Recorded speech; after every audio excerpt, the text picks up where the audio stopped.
And our top focus and beyond right now, India's northern state of Haryana is voting for assembly elections.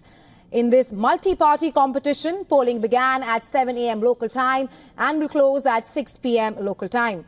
Votes will be counted on October 8th. The elections is a crucial test for all parties. The ruling BJP is pulling out all stops to stay in power for a third term. On the other hand, the opposition Congress party is eyeing a return to power after 10 years.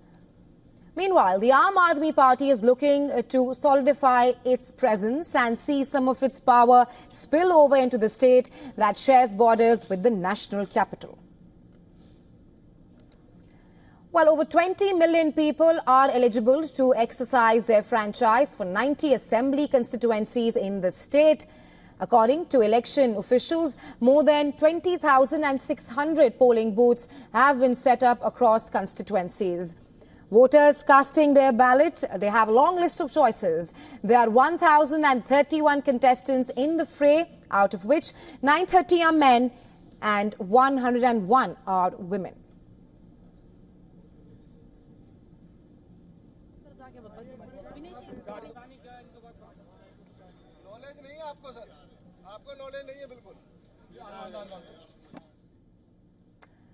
And well, for more on this, we're now being joined live by our correspondent Dharamjot Kaur from Rohtak in Haryana. Hi Dharamjot, it has been 2 hours since the polls have opened in Haryana. You're joining us from outside the polling booth there. What is the mood like on the ground? Well, Raisha, it's safe to say that the mood is pretty electrifying, although the numbers are slowly pouring in. It's a gradual process. We're still into very early hours of voting, so we'll see the numbers pick up later in the day, especially in the evening. As far the demography is concerned, it's more of the older generation that's coming to vote in the early hours, which usually is the trend that we end up seeing every time there's an election. But there's definitely, it's safe to say there's definitely a bit of an anti-incumbency wave right now, Raisha, in terms of the BJP being in power for 2 straight terms in a row, the Congress party looking to make a comeback after 10 years of not being in power at all in the state. So it's definitely very interesting in terms of which way this election goes. As you rightly mentioned, it is a multi-party contest, not just the BJP or the Congress, but there's also the Aam Aadmi party that's looking to mark its presence in the state. And then we have local parties like the JJP and the Indian National Lokdal who end up becoming the deciding factors in terms of who they end up forming an alliance with, which party they take forward in terms of forming the state government. So a lot of pressure and a lot of expectations, and clearly it's a very critical contest to see in terms of which way the voters go, Raisha. Absolutely, Dharamjot. I was just coming to the point you made there. Talk to us more about the political landscape in Haryana right now. Like you mentioned, with the BJP facing an anti-incumbency wave and eyeing a third consecutive term. Meanwhile, Congress party is hoping to capitalize on its Lok Sabha performance. Tell us more. Well, Raisha, you're absolutely right on that front. There's been so much that's been happening in the state. We'll talk about the national picture in a bit.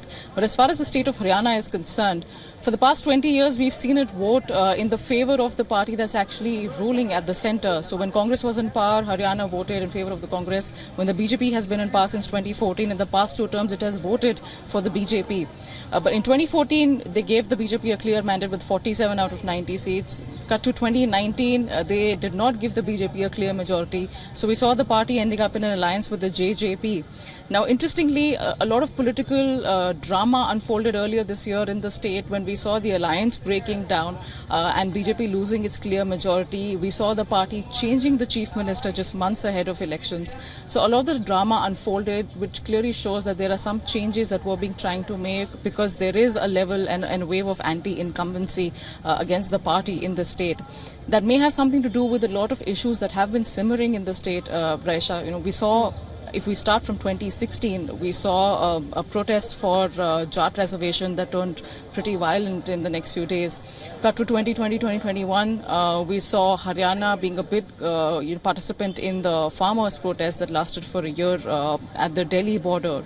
And then we're also seeing certain amount of dissent against the short-term military service scheme, or the Agnipath scheme as it's referred to. So there are a lot of issues that are brimming. There's also rising unemployment because Haryana is mainly an agrarian state. But as far as non-agrarian job opportunities are concerned, there are a lot of issues in that particular area. So these are the things that are going to be on the ballot today, Raisha. It's going to be a very, very critical contest.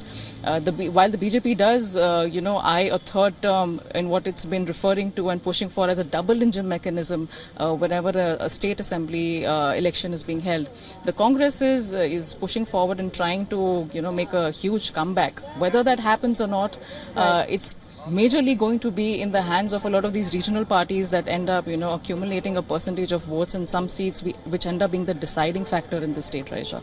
Dharamjot, you have given us a rundown of the voters' sentiments there in Haryana. Thank you for joining us on the show. We'll of course be tracking the polls very closely with you.